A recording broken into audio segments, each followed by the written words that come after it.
Fala pessoal, tudo bem com vocês? O Vasco se fecha, supera desfalques e arranca um empate contra o São Paulo, que tentou até o final vencer o jogo, fez mudanças na defesa e fica um alerta para a sequência da temporada. Vamos falar sobre isso? Chega mais, eu sou o Chico Garcia, inscreva-se no canal e vamos juntos!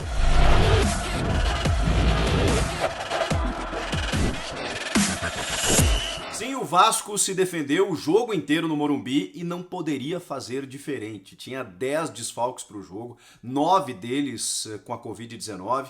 Entre esses desfalques, alguns jogadores importantes, titulares como o goleiro Fernando Miguel, como o atacante Thales Magno, como o meia Benítez.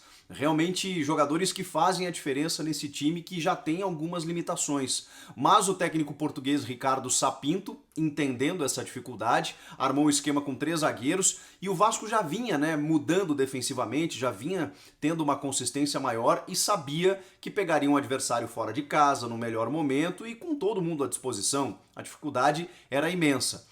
Mas o Vasco ainda tem alguns jogadores interessantes, como esse argentino Herman Cano, impressionante. Ele não é só um fazedor de gols, o que já por si só o credencia como um dos grandes jogadores na atualidade aqui no futebol brasileiro. Mas ele tem visão de jogo, ele tem posicionamento e faz a diferença quando ele está em campo. Ainda assim depende muito do Benítez, que hoje não estava, mas ele conseguiu encontrar espaços e até marcou o seu gol. Por outro lado, o São Paulo fez uma mudança na defesa. O Fernando Diniz tirou o Diego Costa, que vinha falhando individualmente, para colocar o Léo. Coisa que o torcedor já está um pouco acompanhado, ele estava jogando inclusive com o Léo e o Diego Costa, não o Léo com o Bruno Alves. Foi uma mudança significativa que a gente viu nesse jogo de hoje. Depois do jogo, na entrevista coletiva, o Diniz disse que essa mudança foi circunstancial, mas que o Léo faz parte dos seus titulares. Ele pode jogar a qualquer momento, ele é um jogador que ele aposta muito pela sua polivalência, ele pode jogar na lateral, de zagueiro, como volante, ele tem qualidade para isso e que ele está ali entre os seus 12, 13 titulares que ele tem à disposição. E nesse momento ele entendeu que fortaleceria o seu lado esquerdo, juntamente com o Reinaldo, o Léo e o Reinaldo, para poder valorizar o seu jogo apoiado ali por aquele lado. Do outro lado, o Juanfran ficou muito isolado, muito travado, não conseguiu ter o mesmo aproveitamento, tanto que foi substituído no intervalo. Mas eu quero falar sobre as mudanças do Diniz, Tudo bem, o resultado não veio, a gente tem que valorizar o que aconteceu. O Diniz tentou ganhar o tempo inteiro. É claro que todos os técnicos tentam ganhar, mas eu digo em ações mais ousadas, em medidas práticas que você vê, se não o resultado final, porque depende da bola entrar lá no fundo da rede, mas pelo menos de verificar o que vai acontecendo ao longo do jogo, Por exemplo, no intervalo, o Diniz já percebe essa dificuldade do Juanfran e ele já coloca o Tietê. O Tietê que na verdade vinha sendo titular da lateral direita, quando ele faz aquela alteração, vocês vão lembrar do Luan ali no meio, porque o Tietê era esse primeiro volante, De repente ele coloca o Luan para ter mais poder de marcação e desloca o Tietê para a lateral. O Tietê que é um jogador polivalente, joga no meio, joga na ala, ele entra no lugar do Juanfran para fazer a lateral direita, ele estava com Covid e tudo mais, então vem voltando aos pouquinhos. E também, quando ele tira o Luan, ele coloca o Vitor Bueno, ou seja, ele trocou um lateral por outro, evidentemente, mas coloca um lateral com mais qualidade no apoio e também tira um volante para colocar um meia. Na teoria já é um time mais ofensivo. E na prática se verificou com um Vasco, é bom que se diga, muito competente, fechando suas linhas e esperando a equipe do São Paulo, e o São Paulo todo no campo de ataque. Depois, no meio do segundo tempo, há uma alteração sem substituições. O Diniz inverte o Daniel Alves e o Tietê. Por quê? Porque o Daniel Alves conhece muito bem aquele setor para tentar confundir a marcação do Vasco e devolve o Tietê para fazer esse carregamento, buscar essa bola entre os zagueiros para poder começar a jogada, porque exatamente você não precisava tanto poder de combate na medida em que o Vasco pouco se alçava ao ataque. Teve um ou outro contra-ataque, teve mais na primeira etapa. No segundo tempo, o Vasco não conseguiu encaixar tantos ataques. Tem uma enfiada de bola do Cano pro Pikachu, que foi maravilhosa, invertendo o jogo, e ali quase saiu o gol do Vasco. Mas foi só também.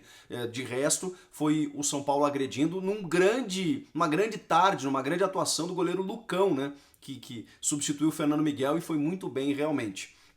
Depois, mais para o final do jogo, o São Paulo ainda troca o Brenner, que realmente estava muito marcado, não estava conseguindo jogar, pelo Trellis, para ver se uma bola aérea poderia ser encaixada, E na sequência tira o Léo que é um zagueiro, para botar o Pablo.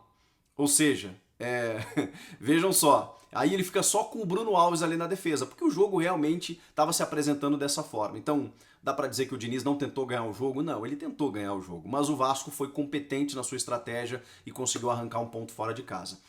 Não falei do primeiro tempo, né? Falei cronologicamente das alterações do Diniz, porque acho que vale a gente ressaltar, né, como ele tentou ganhar o jogo, mas no primeiro tempo o São Paulo ofereceu mais contra-ataques, o Diniz também falou sobre isso, do que deveria. Num deles, o Bruno Alves tentou fazer uma linha de impedimento e o Cano partiu livre, ele não costuma desperdiçar, marcou o 10º gol dele no Brasileiro, chutou no cantinho, o Volpi não conseguiu fazer nada e o Vasco sai na frente. No empate, o São Paulo já estava mais com a bola, já estava criando mais oportunidades e tudo mais. Foi uma disputa em que o Sara pressiona dentro da área, a bola sobra para o Luciano, livre de marcação. O Luciano também está iluminado, 12º gol dele, o 5º nos últimos 3 jogos. Ele é o vice-artilheiro e foi o que deu para a gente ver, né? 2 propostas diferentes, em que houve igualdade no placar, mas o Vasco sai talvez, né, um pouco mais vitorioso do que o São Paulo, que vinha numa ascensão, embora também a gente precise dizer, o São Paulo ainda tem jogos a realizar, precisa ver como furar esse bloqueio, e aí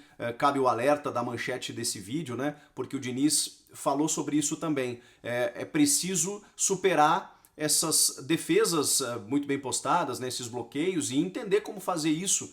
Talvez fosse jogo para o Paulinho, que é um jogador driblador, que consegue furar algumas linhas, né? O São Paulo, desde a saída do Antony, não tem um jogador que tenha essa característica, porque ele tem jogado mais com o Luciano e o Brenner, o Luciano volta muito para buscar o jogo, no que eu acho muito interessante. O Brenner é um 9 mesmo, de movimentação, mas é um 9. Você não tem aquele jogador, o São Paulo hoje não tem aquele jogador que fure o bloqueio pelos lados do campo, e isso vai ser uma tônica do campeonato.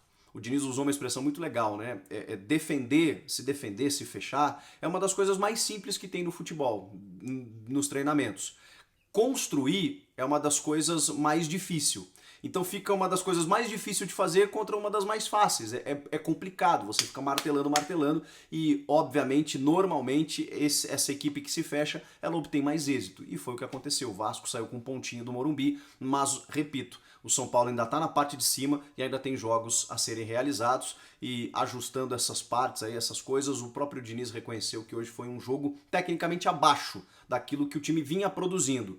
Porém, fica aqui a ressalva de que o treinador tricolor realmente tentou vencer o jogo o tempo inteiro. Mas futebol, né? Terminou 1-1.